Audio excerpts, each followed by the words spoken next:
Okay, today I want to talk about how the devil lies, or how demons lie to us. They're not straight up lying to you like 10 times in a row. They're going to say 9 truths and then one lie. And that one lie will be the most important truth. I think the Bible is like this. I've been having arguments with people about the Bible. Jesus didn't read the Bible. How did he learn how to do miracles? Why can't they get past that? I don't know. It's weird. A more modern example would be the movie The Matrix. The movie The Matrix has hundreds of truths in it, but it has one lie, and it's the most important truth. It's how to do freaking miracles. This part.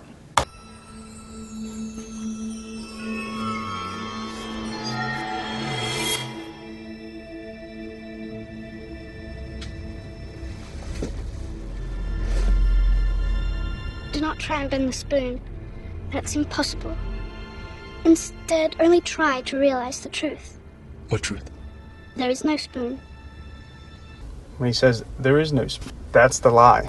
That's a complete inversion of how it really is. It's that we are the spoon. We are with the spoon. It's not that there is no spoon. The spoons exist. We exist. But it's not like I'm saying I'm a spoon. I'm saying like we're together. We're with each other. I don't know. It's a difficult concept to explain, but whatever the Matrix was saying, there is no spoon, that's a complete inversion of how it actually is. That was the one lie. And the whole movie was based on that. Think about that movie. The whole movie, what does Neo say when he starts believing that he's the one? There is no spoon. It's the whole key to all of it. It's how miracles are done. That's why that was the one thing, because that's really what Jesus' message was. It's that we were born to do miraculous shit. Telekinesis, like levitation, teleportation, all that kind of shit. We were literally born to do that. That's what Jesus' whole thing was. I know 3 different people that can do it, that can bend a spoon like that. One's a mystic, one's an engineer, and one's was in the circus. The engineer, I'll show it on the screen. It's Dale Pond. Become one with. There's a good analogy in spoon bending. Some guy came over to the house one day and he was bending spoons, and we got all interested in it and pursued that a little bit. And if you haven't learned how to bend a spoon and actually done it, do it. It is one of the most amazing experiences you can have. In the olden days, and anything that happened before today is the olden days, we considered mind over matter. You know, we could do telekinesis and all that stuff, mind over matter. Well, that's the male approach. Take the female approach. It's mind in matter. That's the difference. Because if you can use your Zen approach like you're talking, and just approach these things and allow the mind to flow and become one with the spoon or whatever it is you're dealing with, it'll do what you want. Because while you're doing that, you're asking permission to approach it, you're asking permission to associate with it, you know, that type of mental attitude. And that's the way it works. It's really neat. That's basically what Jesus was talking about. That's what John Keeley was talking about. That's what Dale Pond's talking about. That Dale Pond dude was a freaking legend. You know how everything's like a spiritual war, right? Well, it seems like the demons are on their back foot. They're holding on to their last card. And the last card is people doing miracles. That's its last card. Like, that's the one thing that it doesn't want people to figure out more than anything else. Anything. It'll give you every truth there is.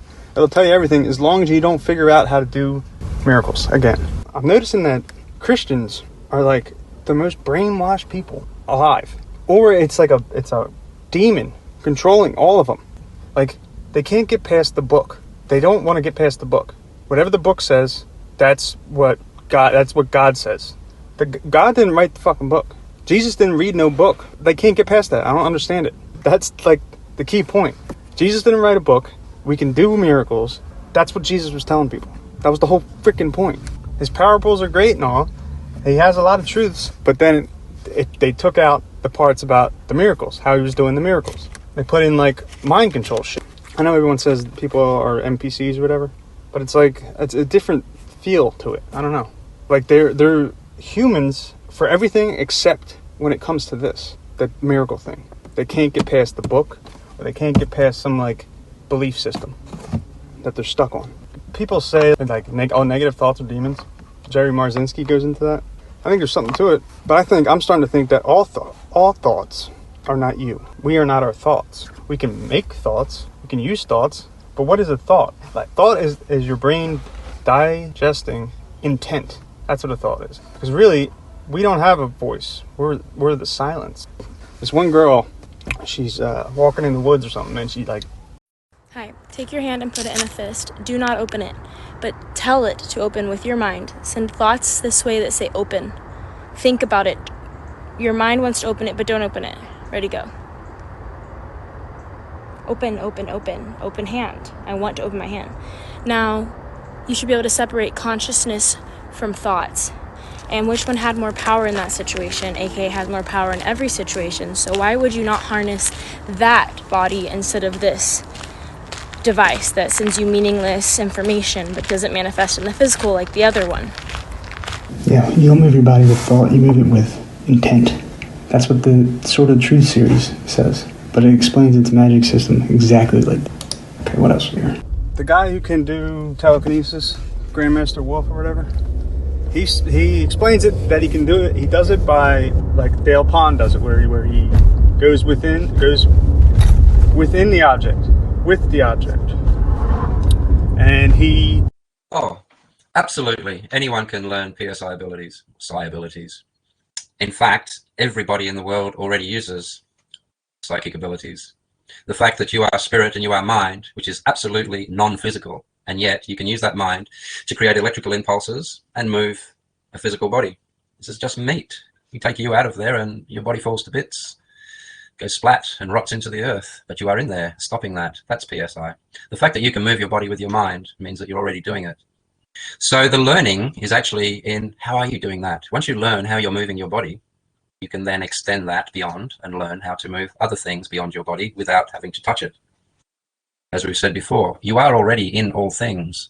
You move your body with psi powers already, but we have this thing called an ego, and it listens to what other people say, and it believes what other people say, and whatever other people say are usually saying it to convince you of their own opinions when it comes to these things.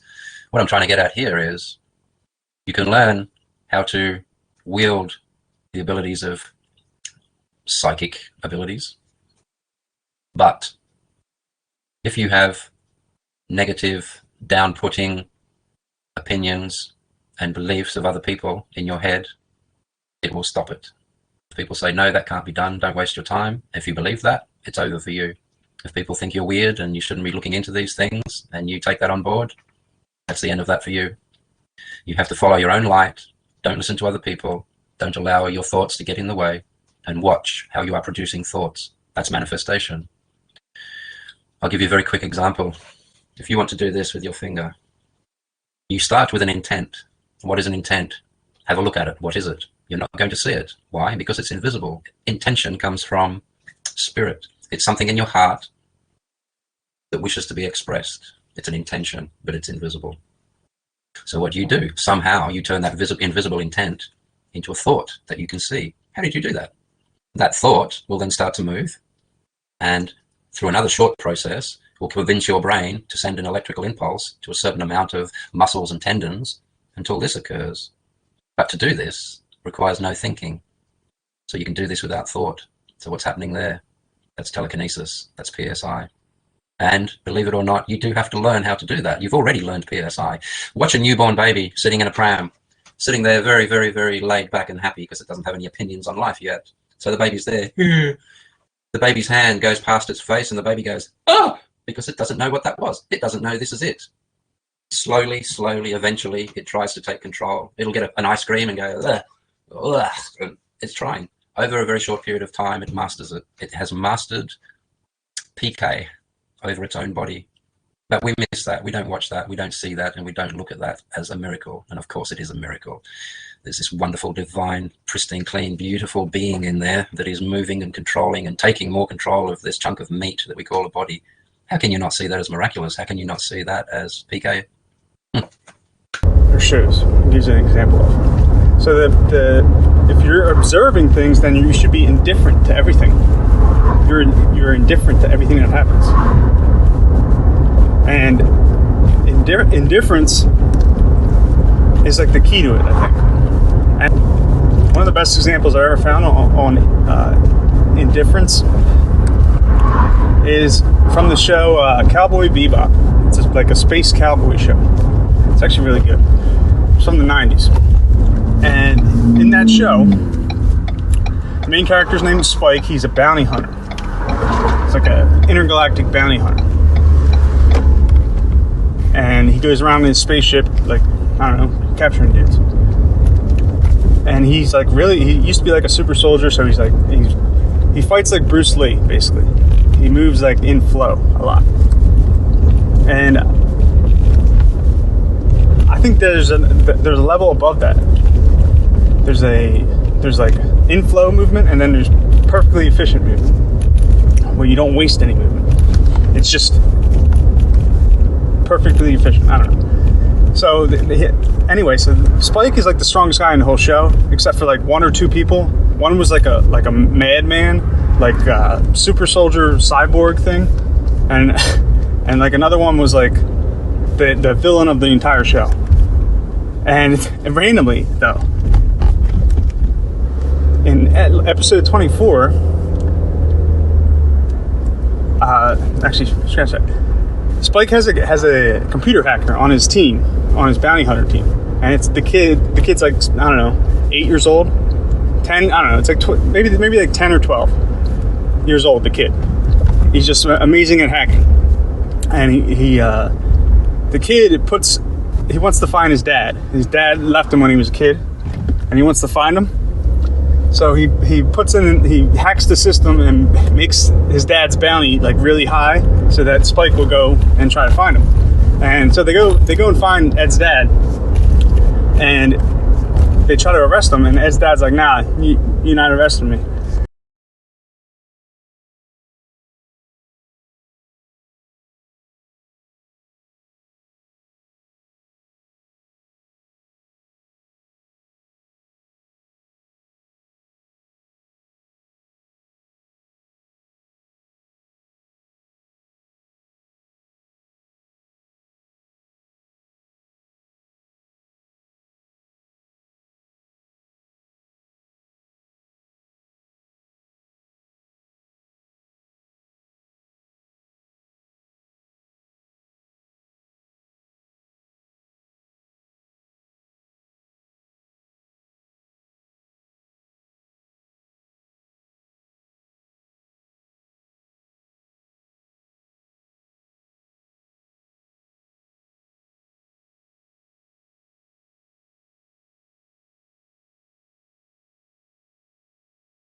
Because he's not governed by other things. He lets everything else be. He's totally indifferent to everything else. He's totally sovereign. He moves when he wants to move, not when fear tells him to move, not when a kick feint tries to get him to move. Like, he's perfectly indifferently sovereign. I just thought it was an awesome example.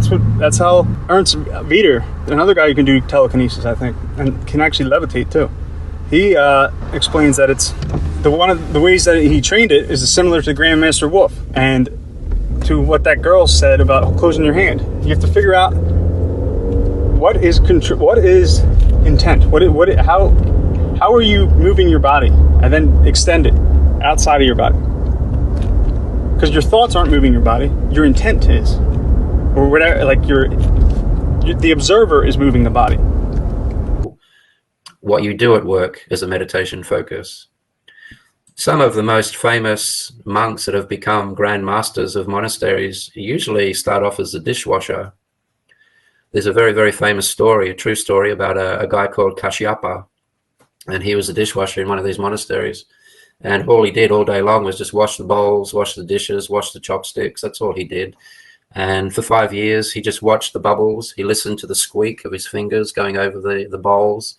He watched the rainbow colors in the soap suds. He'd listen to the tinkle, putting down the plates, the bowls. He would feel the weight. He'd be one with what he was doing. No thoughts, just being a master of washing dishes. Then one day, the master, the absolute master of that monastery, he was going to die soon, and he knew it. So he called all of the monks, 150 monks, he called them into the great hall, and he was going to announce who was going to be the next master. And when everyone got into the hall, last moment, Kashyapa came through a doorway out of the kitchen, wiping his hands on a dirty rag, and then he just leaned up against the wall at the back and listened. The Grand Master just lifted up a tea whisk, you know, a bamboo tea whisk for mixing your tea. He held that up, and then he put it back down. He didn't say a single word. Kashyapa just smiled, because it was just something else he'd seen that day, and went back to the kitchen. All of the other monks were arguing with each other. What did he mean by that? What did he do with the whisk? Why did he pick that up? And then the master opened his mouth and said, Kashyapa, the dishwasher, will be the next Grand Master of this monastery, because he couldn't get caught in the trap of trying to think about what this whisk was all about. All the other monks got caught up in trying to conceptualize, but he did not. So I don't know why I told you that.